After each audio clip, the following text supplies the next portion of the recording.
¿Cómo van las cosas?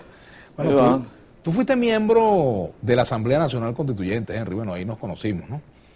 Y en ese momento pues había mucha expectativa con respecto a los cambios que se iban a producir en Venezuela, a los cambios políticos, a los cambios económicos, a los cambios institucionales.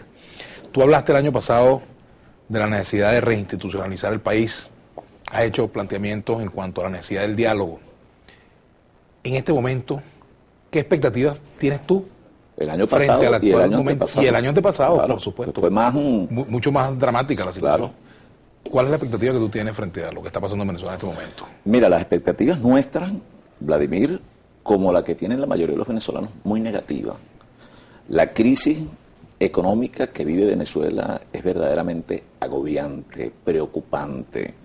De allí que han habido manifestaciones muy serias de diversos sectores, pero especialmente de los sectores más humildes, que no se expresan regularmente a través de cámaras y micrófonos, Vladimir, pero que todos los días buena parte de su vida la pasan en una cola para conseguir medicamentos, para conseguir comida, en una situación verdaderamente preocupante.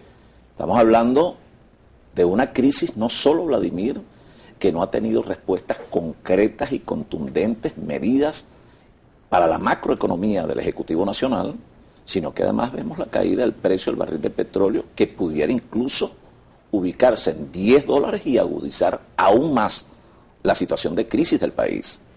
Y eso tiene que llamar a la reflexión y especialmente a la rectificación al gobierno nacional. Se convoca un diálogo. Habíamos nosotros participado en aquella propuesta de diálogo pasado.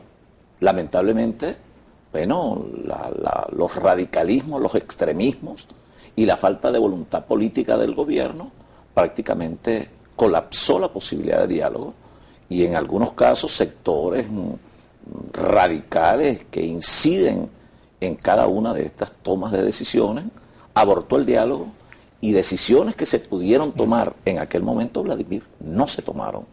Hoy la situación es mucho más compleja, requiere un mínimo de entendimiento, y el diálogo de hoy es obligante, necesario. Ahora, si la vez pasada fracasó, si la vez pasada no hubo voluntad política de parte del gobierno y tampoco hubo toda la voluntad política de parte de la oposición, ¿qué razones hay para creer o qué señales tienes tú que te permitan creer que en esta oportunidad no se va a perder el tiempo?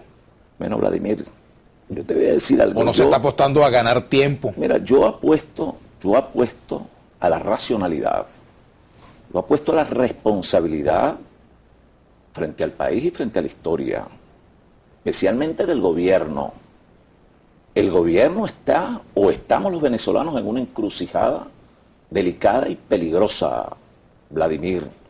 Por un lado, la encrucijada del entendimiento y la concertación necesaria con todas las fuerzas productivas del país, con los actores de la política, para buscar de alguna manera explorar soluciones a la crisis severa que agobia a Venezuela, no solo en lo económico, lo que está ocurriendo con los grandes desequilibrios sociales que está generando la crisis económica, y por el otro lado, Vladimir, el abismo, el hueco, la calamidad.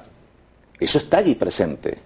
De manera que no es decir o criticar, no es plantear una postura hoy y después esconderse, Vladimir, para callar.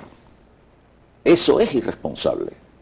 Hoy hay que obrar en función de que se tomen los correctivos, Vladimir, para que el país pueda de verdad tomar una senda distinta a la que tenemos por delante.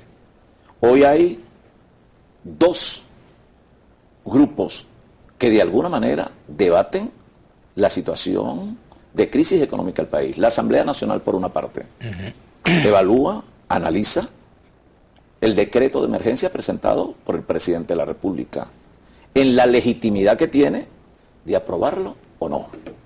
Ahí está la Asamblea Nacional.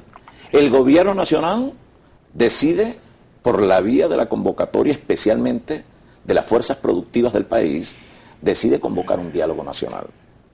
Los diferentes niveles de gobierno, sectores vinculados a la banca, a la petroquímica, a la construcción, al turismo, a la producción de alimentos, a la manufactura, ahora, etcétera. Si bien los problemas del país son económicos, sin una decisión política, la economía no va a marchar, porque son decisiones que la adoptan quienes tienen el poder político, tanto en la Asamblea como en Miraflores, ¿no? O tanto en Miraflores como en la Asamblea. Las decisiones políticas, bueno, son las que le abren camino también a las políticas económicas.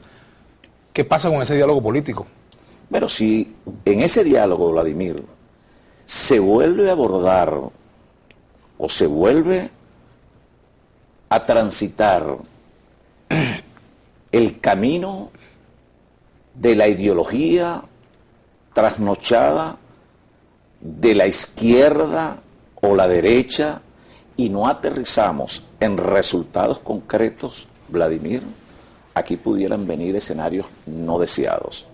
Lo cierto es que nosotros no podemos seguir viviendo, Vladimir, en la incertidumbre de un futuro incierto, porque peligra la gobernabilidad de la República y pudieran de allí desarrollarse situaciones de inestabilidad social que pueden generar violencia en la calle, cosa que nadie quiere, Vladimir, y que posteriormente se hagan irrecuperables y entremos en una fase de anarquía que de alguna manera confronte venezolanos con venezolanos. ¿Cuáles son las señales de peligro de violencia en Venezuela, en tu opinión? Bueno, las señales de violencia, Vladimir, o dialogamos o aquí podemos ir a una guerra civil. Y eso hay que decirlo con crudeza. Las condiciones de 1989 que produjeron el Caracazo, el sacudón en Venezuela, son ahora peores, más drásticas. Aquí pudiéramos tener un estallido social. ¿Alguien quiere eso para nuestro país? Nosotros no apostamos a eso. Nosotros apostamos, Vladimir, al encuentro, a la reconciliación y la paz.